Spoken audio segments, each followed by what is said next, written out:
Okay, so welcome everyone to this third day of the regional week. This week in 2022 with Fenestration Canada. I just want to thank.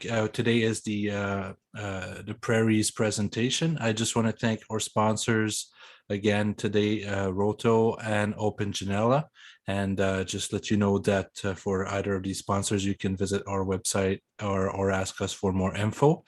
So today we're going to talk with the Prairies chapter. We're going to start with Rick Pries, who's chair of the Prairies chapter, and he's going to let us know a little bit more of what you guys are going to see today. So Rick, up to you. Thanks, Stefan. First of all, I just want to congratulate our women's hockey team on yet another gold medal. Way to go, girls.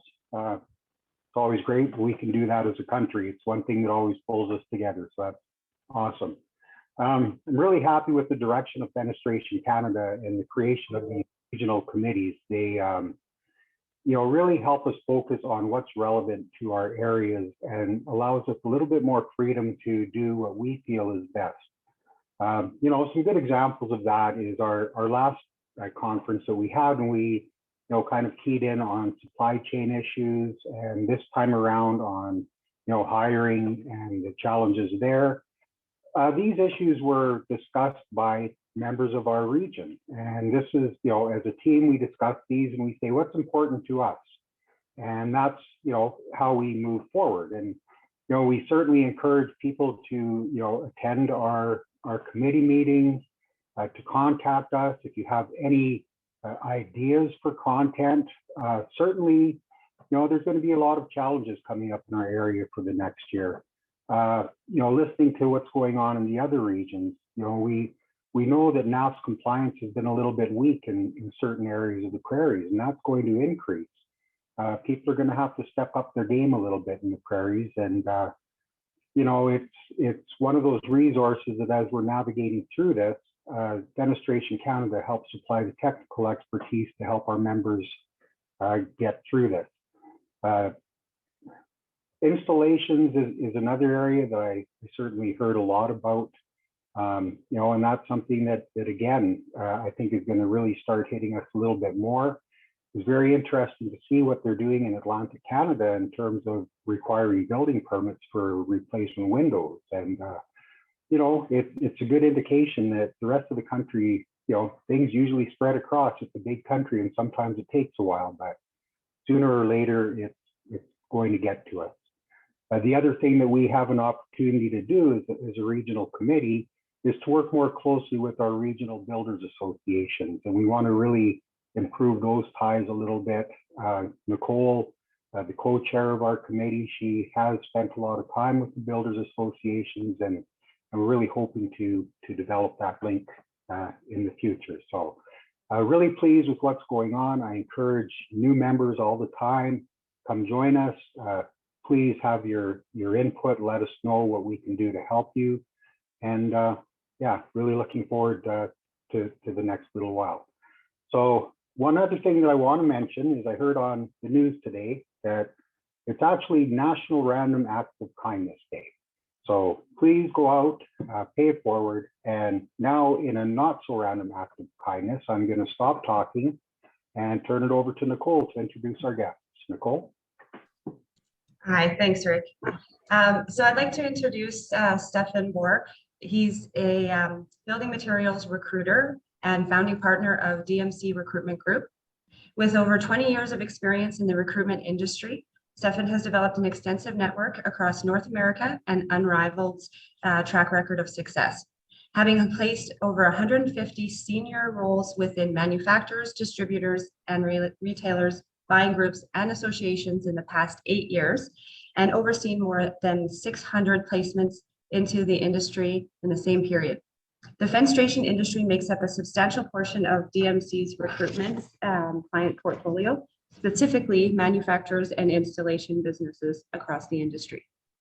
Stefan is passionate about working with leadership teams across the industry and is thoroughly invested in ensuring that the leadership of today and tomorrow is equipped to continue the growth of the building materials industry. In this session, Stefan Bohr breaks down the major factors impacting today's recruitment market and how organizations can optimize their hiring success by attracting and retaining high quality talent. So I'll let Stefan take over. Thank you. Perfect. Thanks, Nicole. Okay. So yes, I think Nicole's stolen one of my slides there in terms of introducing me. So thank you very much, Nicole. So I'll skim a couple of the first ones. But in summary, yes, I was asked by Terry actually to come in and host a session really based around hiring talent in 2022. Talent is extremely difficult at the moment. A lot of customers across the industry are struggling, and so this presentation was really aimed to helping with that. So as I say, Nicole covered quite a lot of this, so I won't go through in too much detail. But the important thing to know is that I run a firm that is specialized within the building materials industry. So that is building materials en masse, not just fenestration. We work with the manufacturers, the distributors, and the dealers across the industry and across Canada, coast to coast, and actually down into the US as well. I've got a little bit of a technical issue here, sorry. There we go. So you'll probably recognize some of the brands that we work with or have worked with. Are stretch into Stefan, the sorry, fenestration. I think Sure. you're not sharing your screen. I can't see it. Oh, okay. Thank you for coming in. Wait 1 second. No problem. Let's just, there we go. Do we see it now? Yes, all good. Perfect. Okay. Great. You missed a picture of me, but you can all live with that. Sorry, I was saying here are some of the brands that we work with within the industry. I'm sure people will recognize some of those. And yeah, again, we don't specialize in it, but we certainly work with a lot of fenestration businesses and also businesses that provide services into the fenestration industry. I'm still having technical issues here. Okay, so the objective today was to provide hiring managers with an understanding of what is going on in the market, a clear plan on how to optimize the hiring moving forward, and a discussion really based around how do we attract great talent, and importantly also, how do we retain that great talent. So the agenda today is what we're going to go through. As I say, number one, look at what the recruitment market looks like right now. Talk about what does that mean for your business. Talk about how you can optimize that hiring success, and then give you 4 action points to take away. Obviously, there's an opportunity for questions, which will be at the end. So if you have got questions, I'm actually not quite sure the process. I'm sure you can add them to the chat as we go along, but I'll be dealing with those as we get to the end. So what's going on in today's recruitment market? I've been in the industry 25 years across 3 different continents. I've been through a couple of recessions. You know, I kind of seen the ups and downs of the industry, but it must be said that this is the most difficult recruitment market that I've ever worked in. And I know that all of my clients are feeling exactly the same. So why is that? Number one, there are just more jobs. So obviously the pandemic has been the great interruption and has been the thing that has affected everything. So basically what happened at the beginning of the pandemic, some companies buttoned down and prepared but kept their staff, but a lot of companies actually let go staff or furloughed staff. At that point, it kind of changed the relationship with employees and employers, and a lot of employees weren't happy with the way that they were dealt. almost immediately, I think we can all remember, you know, I guess it felt like months at the time, but relatively quickly, the market went from, I guess, panic back into full bore busy, and you know, certainly led by the renovation market. A lot of people were sat at home wondering what to do, unable to go on vacation, and able to spend that money towards the renovations, and driven by renovations, and then new build kind of followed through. Just the demand, the simple number of demand for jobs just exploded. A lot of candidates were or employees that had been laid off or furloughed decided not to go back to their organizations, creating greater demand. And suddenly projects that had been delayed were given the green light and starting to move forward. So, you know, over the past 2 years, I got told it's 2 years next week, I think, since we were all locked down. You know, the demand for jobs has just gone sky high. At the same time, as mentioned, the relationship between the employee and the employer had been damaged in many ways. And so employees, if they were still with that employer, often were open to look at new opportunities. So what we call job fluidity, which is kind of how happy the general population is to move from one job to another.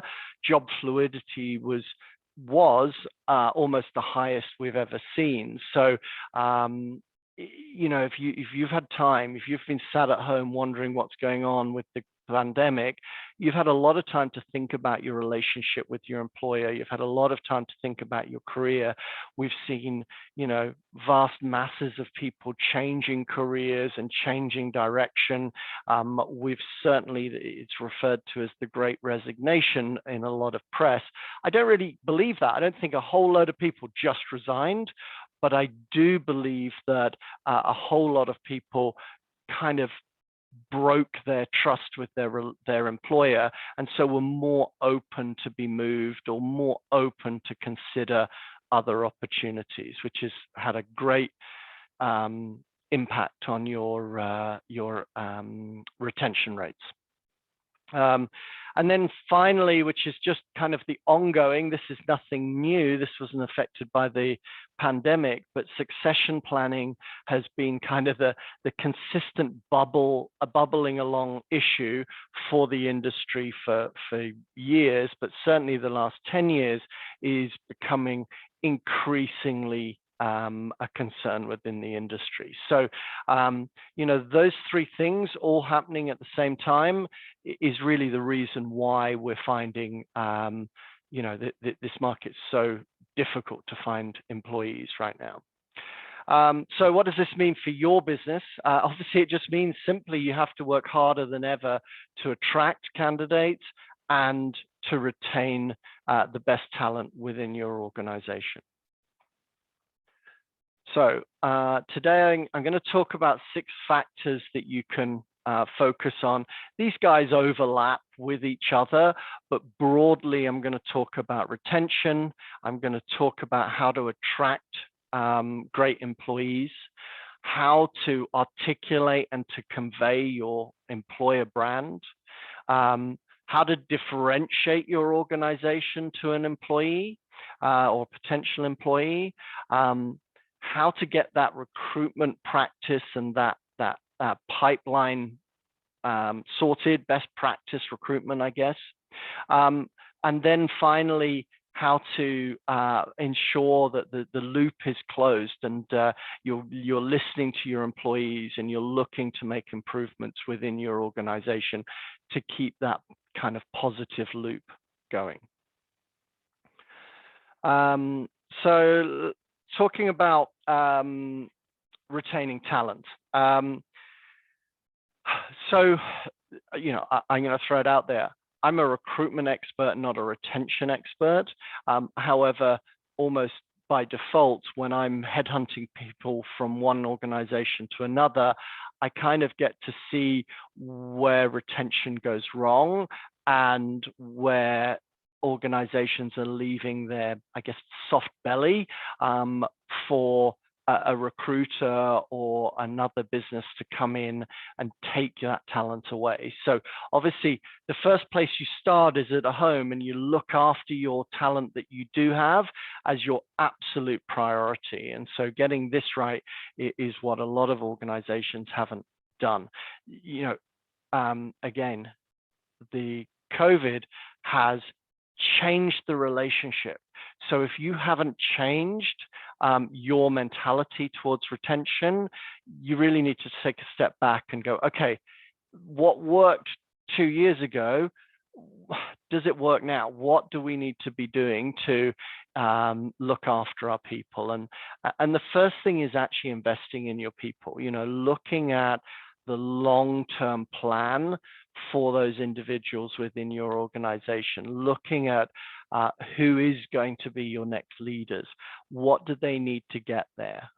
You know, you need to kind of fuel people within your organization. You know, they're like flowers, you know, they need to be kind of fed, they need to be nurtured in order to flower at the end of, you know, at the peak of their career. So yeah, looking after those people and investing into them, looking at the training that you're providing, looking at the development that you've got, making sure that you're actually articulating what opportunities are available for them, and simply not dictating what that should look like, stepping back and listening to these employees and saying, okay, everything's changed.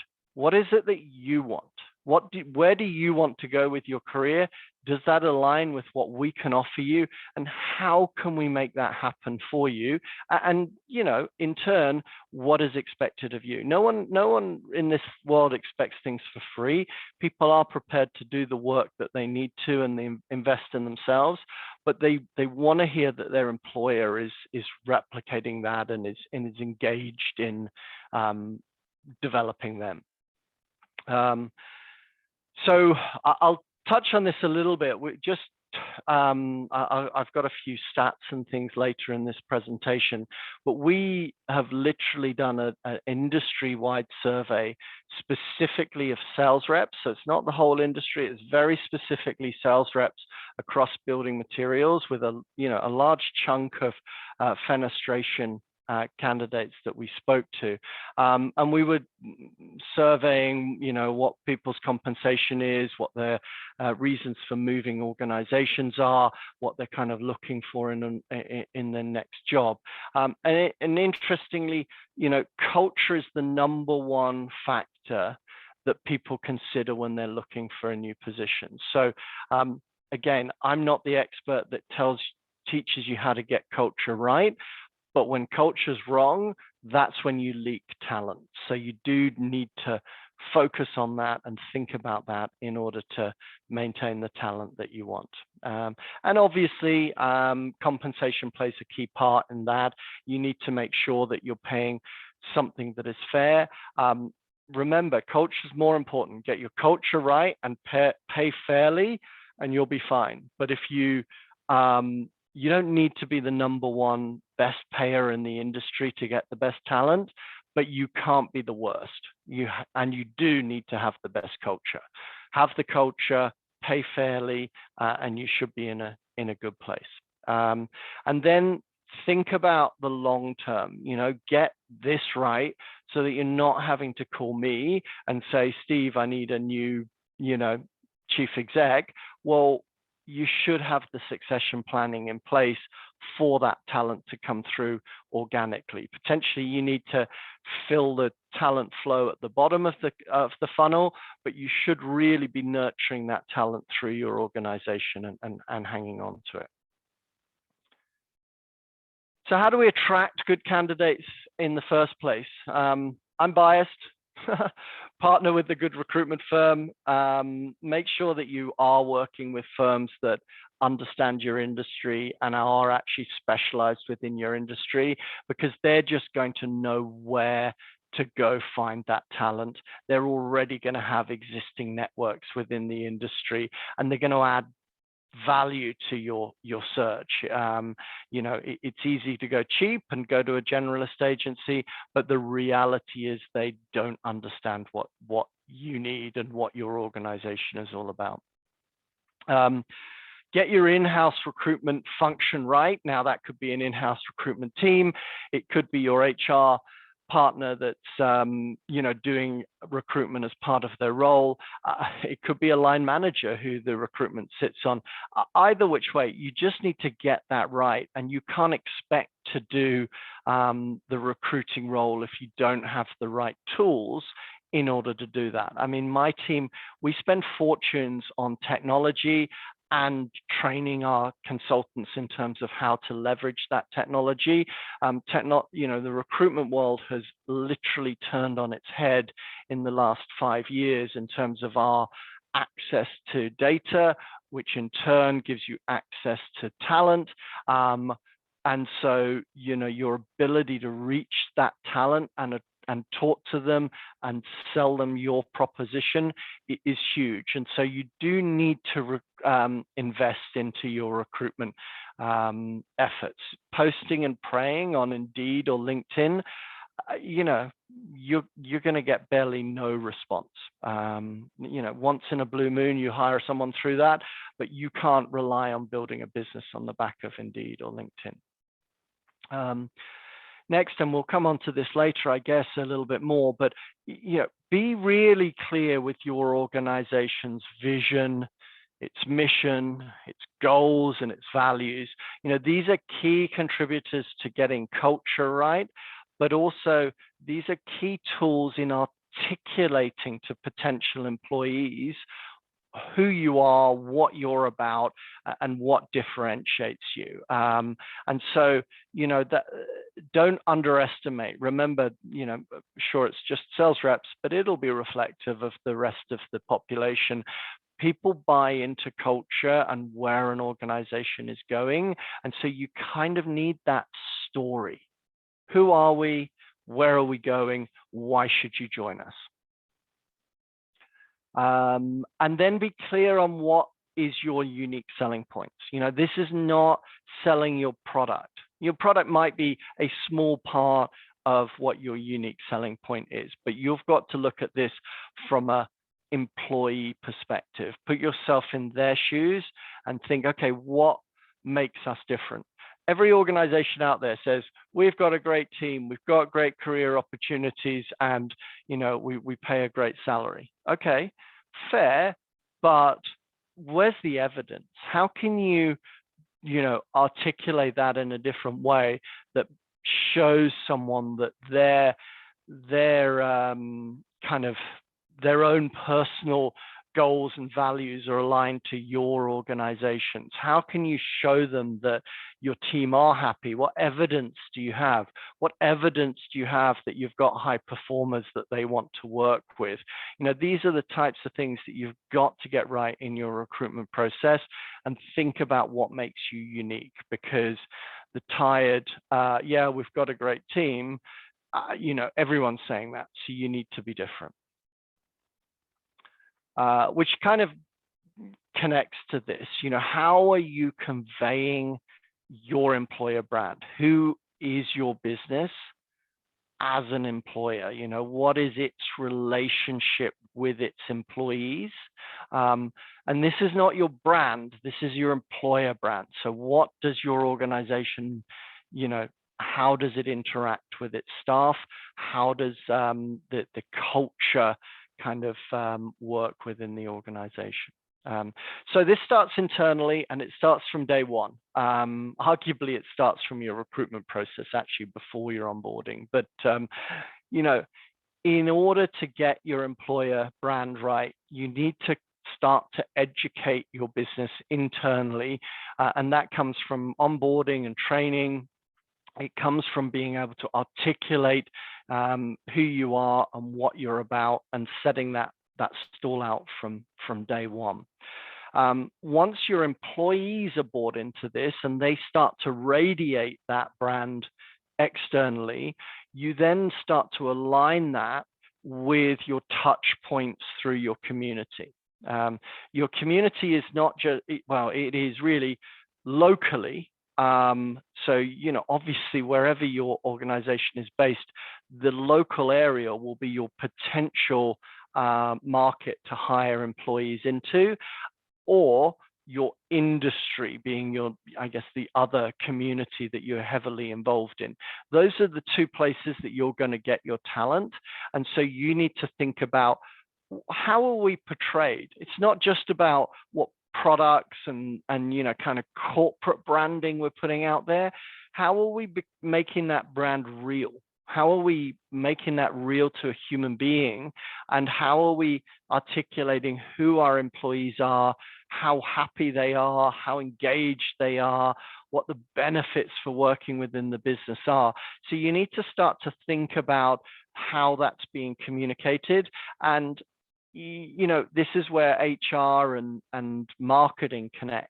You know, you've got to kind of get those two in sync and understand that you can't just be constantly pushing corporate branding. It is also about that employer brand. And then this kind of, you know, the immediate community is, if that's your target for potential employees, your reputation is where you stand, you know, globally. So what's your social media presence? What do you know, what does your business radiate when you go to networking events? You know, too often I'll go to a trade show and half the reps are sat there like this, you know, or playing on their phones. You know, that doesn't radiate a business where people are engaged, they're energized, they're interested in pushing the business forward. And so, you know, kind of every part of your overall branding activity, you need to think about, what does the employer brand angle, you know, what is the angle there and how do we maximize it? And then systemize that. So take the step back, look at it and go, okay, great. You know, our social media channel, you know, what are we trying to achieve from that? But then step back and go, okay, are we articulating through that channel our employer brand in a clear, consistent way? You know, are we saying, this is who we are, this is our relationship with our employees, this is why people work for us? And then is that consistent through every touch point of your organization? And, you know, it's easy to go, okay, that's a marketing activity. No, it's not. Employer brand is radiated by the way the customer service rep deals with the customer.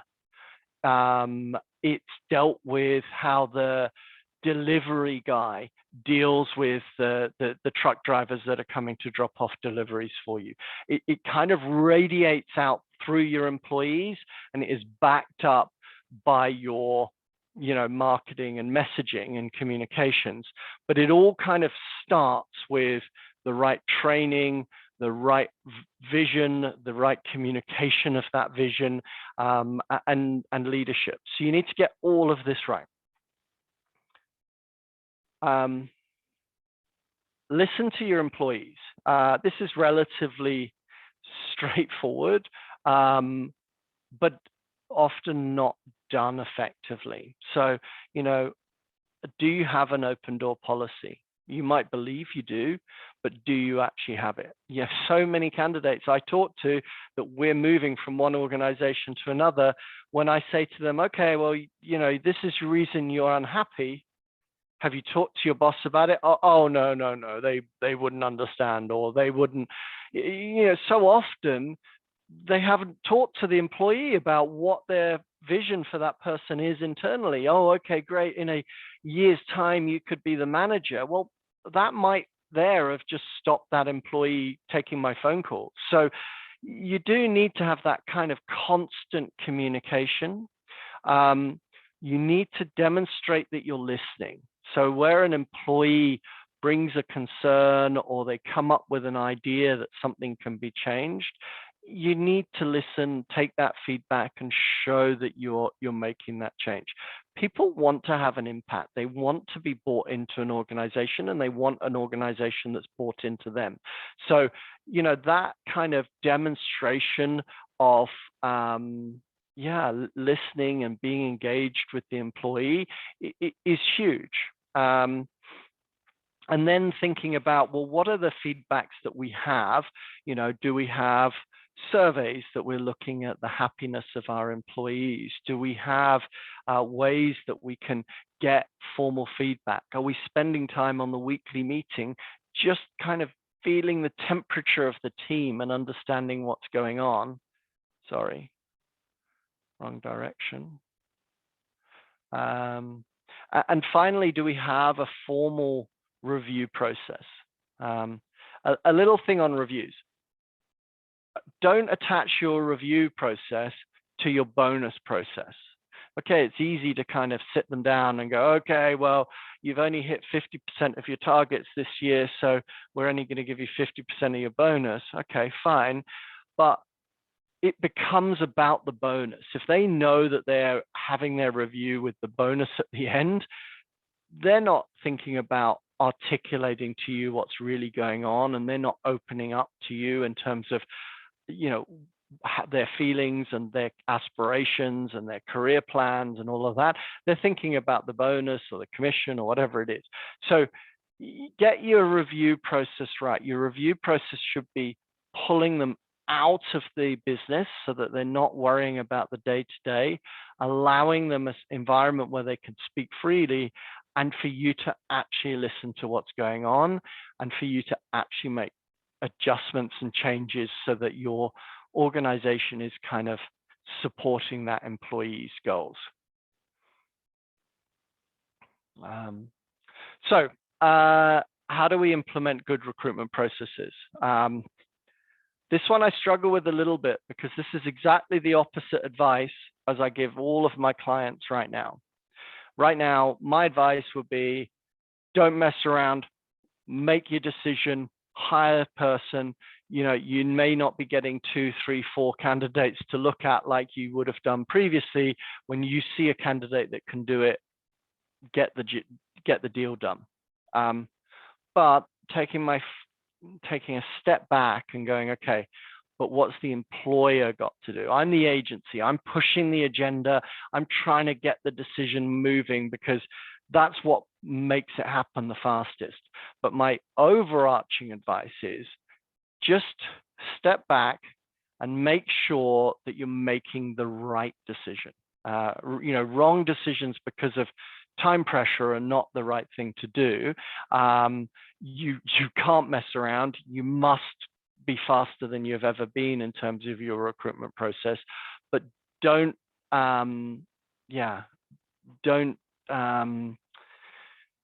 go soft on your assessment. You know, still make sure that you've got your benchmarks that you need to assess that candidate against, and make sure that you know, are clear in your mind what a good candidate looks like. But to the same point, the recruitment process is twofold. Do not get that wrong. Assess the candidate by all means. Make sure they're up to standards in terms of their skill set and they're a cultural fit to your organization. Get that right. But secondly, sell your organization, and the balance of the interview should be 50-50. You know, the days of the panel interview and we've got all the power because we're the hiring manager, they're gone. If you do that, you're not going to get the best talent in the market. You'll be lucky to get much talent at all at the moment. So you need to understand that you've got to be selling to that person. We touched on this. Get the attitude right. You know, get the fit right for the organization. That's way more important. And one of my good clients the other day told me this, so I thought I'd throw it in there. Hire the attitude, train the brain. Yeah, kind of, I'm not sure if that's bang on, but the idea is there. Culture fit is huge, huge, huge, huge for retention, for the longevity of that individual. So make sure you get that right. make sure your training and onboarding is right, your training development. Be clear about what that is coming into an organization. Show the potential employees what support they're going to be given throughout the upskilling to your organization and for their long-term career development, because don't underestimate the importance of that to employees as they're looking to move jobs. I'm allowed to put another plug in here. So if you're struggling to find the right talent, make sure that you're working with the right recruiters. I won't harp on that point. This, though, I feel very strongly about. And this is the thing, there's no simple answer. So this is why it's a list of questions. As an organization, you need to be really clear what differentiates you. What makes you different from other employers? Why should they work for you? What career options do you offer? What is great about your compensation program compared to others? What is great about your culture? Why do you stand out? What evidence do you have to demonstrate that your culture is a great culture and a culture that really will sing to that employee? What are other employees saying about working for you? Do they have access to those employees through the recruitment process? Why should they leave where they're working? You know, the best talent's already got a job. So why is it that they should leave that organization to come to you? Why are you better? Why should they take the organizational risk of stepping across the boundary to join your business? So you've really got to be clear on that and able to articulate it. I thought I'd give you a very sneak peek of our data. We're just right in the middle of analyzing the salary survey results, and I just thought it illuminates some of the stuff that I've talked about so far. So this rather colorful graph basically shows you the top 5 considerations that employees will consider when they're moving a job. Now, what I would say is this is very specifically employees within the fenestration industry. It is specifically sales reps as well, so it's not the whole industry. I want to be clear on that, and it is across all of Canada. But what you can see, and just broadly on the color scheme, if I look at that top bar, the dark blue color is how often that particular consideration was chosen as their #1 important reason for changing jobs. The teal color would be the #2, the number of times they've chosen it as #2. Silver would be #3, gold would be #4, and light blue would be #5. So you can see the #1 consideration chosen more than any others is culture. Secondly, earning potential, which I guess certainly for sales reps is an obvious one. And you can see those two were chosen 1 and 2 pretty much all the time, and then kind of dropped off pretty quickly. Unsurprisingly, benefits was chosen 3rd or 4th, because it's kind of one of those things that it is important, but it's never your biggest deciding factor in moving across. And then you can kind of work your way down. You know, the one, vacation, I guess, unsurprisingly, has kind of come in with a, it's always on the list, but it's never the first thing that people are considering. So it's, high on the 5th category. But interestingly for me, I was surprised at this. 17% of people said that title was their second consideration, which is a reasonably high amount for someone who I perceive title as not particularly important. That's proved me wrong. I think we need to have a little bit more of a focus on that in terms of moving candidates. But yeah, it's interesting. It cements my theory that culture is so important in articulation of who you are, what you are, and why they should join you. This will be a quick slide, but just so you know, the average base salary in the fenestration industry for sales reps was $63,000, and the average commission that they were earning on top of that was $53,000. Now that, I will say, is base and commission employees, not 100% commission employees. We did take them out so that they didn't skew the numbers. This is the one, this is where you kind of think about retention and how important it is. So of our survey, again, within the fenestration industry, 54% are pretty happy with where they are. They're either very satisfied or they're satisfied with what their current compensation is. Now, does it mean that they're happy where they are? No, not necessarily. But you know, compensation is one of the top 2 factors that make people consider moving. But I think I look at this and think, will they take my call? And if they're neither dissatisfied or satisfied, or any of the real negatives, dissatisfied or very dissatisfied, the reality is, if that person sat there and they're kind of in that mindset, they're going to take the call of a recruiter. So that's the concern. You know, we need that in as a recruiter. We need the person that will take the call from us.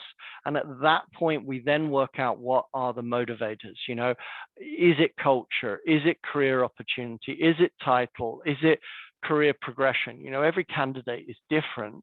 But the important point here is, if they're sat there not particularly satisfied with how they're being remunerated, the reality is they will take our call.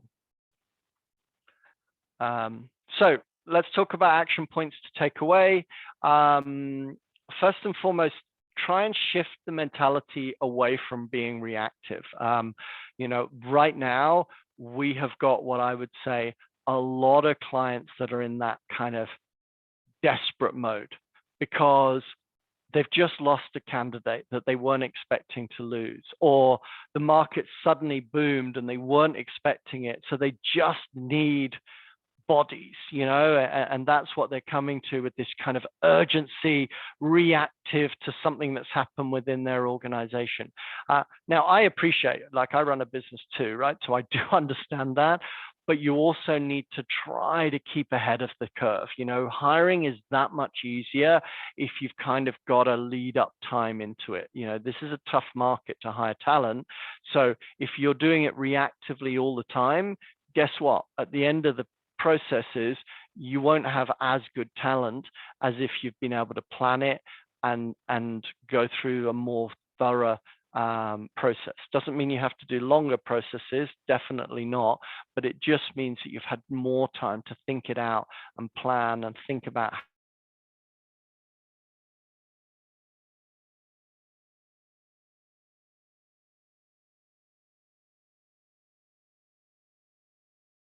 how are we assessing the candidates, how are we sourcing them, and move away from reactive. It's right now. Retention's an issue for everyone in the market. Make changes. I can't dictate to you what that looks like, but think about ways that you can impact the happiness, contentedness of your employees right now. And get your hiring process right. You know, now these days, this is not the right time for 6 interviews and panel interviews and jumping through hoops and all sorts of assessment tests and then indecision for 2 weeks and then coming back to, you will lose talent.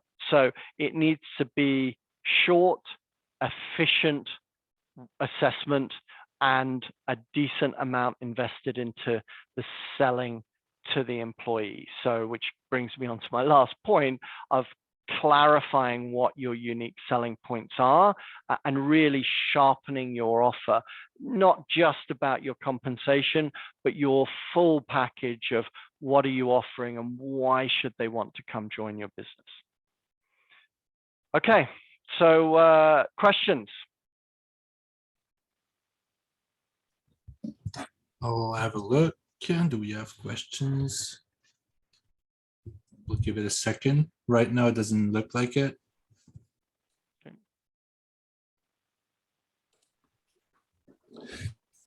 I think you touched on some really, really good points. I know I've had some struggles with that, with hiring and the interviews over the years, and actually, this has been the most trying time for sure. Yeah, there's no doubt. It is so difficult at the moment for hiring. Look, it's super difficult for us, and we're professionals that spend all day long looking at it, and we've got certainly more technology than your average client is going to have. So yeah, it is a difficult market right now. Stephen, that was a great presentation. Thanks, so Terry. much good information. Answered, many of the points that I've been thinking about. I see that there is a great resignation and movement going on right now. I'm a perfect example of it. And I know lots of other people in the industry that I've seen move around. You talked about culture being one of the sort of key drivers. All business owners think they've got great culture. What do you hear? Like, what's the main culture complaint that you hear?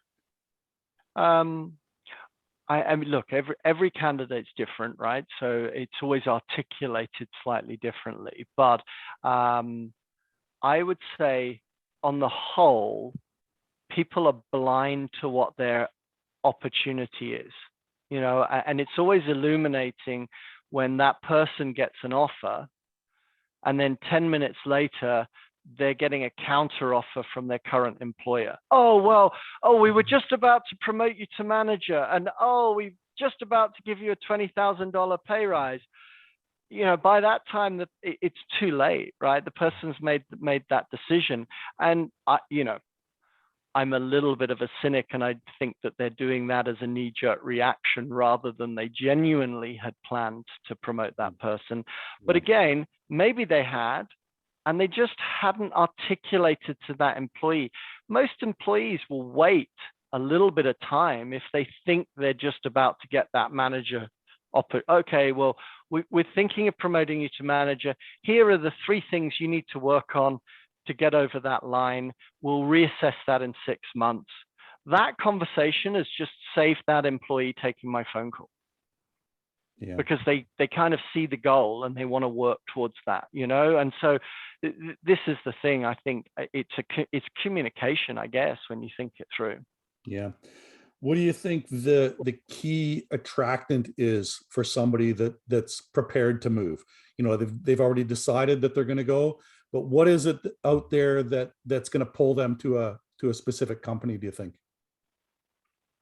So that point there is different for every single human being, right? So that's what we do. We really, the 2 biggest questions that we always ask is, what's your reason for taking my call, and what is it that you're looking for? And that looking for point is different for everyone, and it just needs to align to who that human being is. It could be that they need flexible hours because they need to pick their kids up from school, or it could be, a lot of the time you hear reflected what's annoying them. So, they don't like their boss. So the first thing they tell you is they're looking for a great boss.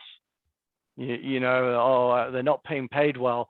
The first thing they tell you is that they're looking to be paid well. So it really is, it's different every time. There's no way that you can build that. You've got to listen to what they want. Okay, one more. Obviously, you mentioned COVID being such a big impact on everything that we're doing, and it's really driven this remote workforce. Do you think that that's something that employers really need to engage with? Hopefully, once we're past all this madness, like, is that just the reality for a lot of people now? Is that they want that ability to work remotely? Yes, but yes, but we're in an industry where that's impossible, right? You need hands-on. You know, if you're manufacturing a window, you can't do that from your front room. So like, within reason, I think people are pretty realistic about what they do for a living. A sales rep needs to sit in their car and go and meet customers. Now their role has changed a bit. They are doing more Zoom meetings and they are contacting people differently, but ultimately it is kind of trending back to handshakes and face to face. But you know, the guy that works in the plant, Yeah. Yeah. you know, he's Can't always have a going to glass do jar that. at home. That's never going to change. Right. Yeah. But I think more than anything, it's flexibility. I think the minute that you're asking someone to come to work and clock in at 9 o'clock and clock out at 5 o'clock, and they're sat there going, why is this? This is some sort of draconian like control thing. Yeah. That's when you get pushback. Yeah. Great session, Stephen. I really enjoyed it. Good stuff. Good. Thank you. Appreciate being invited to come along today. Good. So we have Oh, just a comment here in the chat. So Alfonso is just saying, I don't have a question, but congratulations on a very good presentation and on point. So just thought I would mention it to you. Thank you very much. Much appreciated. Thank you, Alfonso. Yeah, I really enjoyed the presentation, Stephen. Certainly fits in with the challenges we're facing in the prairies right now, and especially with the oil patch picking up. It's always a particular challenge on the prairies, and very, Yes. very timely. For us. Thank you so much. Definitely is. And if anyone wants that salary survey, we're not quite done yet, but it'll be about mid-March. We're aiming to have it. There'll be lots of social media pushed around it, so there's no charge for it. People just need to send us an email and we'll coordinate getting them a copy of that. So hopefully that's pretty useful data for the industry as well. Perfect. So thanks a lot. Just wanted to let you, well, thanks everyone who attended. I just wanted to let you guys know that there's going to be the BC presentation this afternoon. So it's for me here Eastern time, it's at 2. So, and then we have the trivia at 3:30 at 4. So we'll see you there. And thanks again to our sponsors, Roto and Open Janela. Thanks, you guys. Thanks, everyone. Thank you. Bye-bye. Thank you. Bye-bye.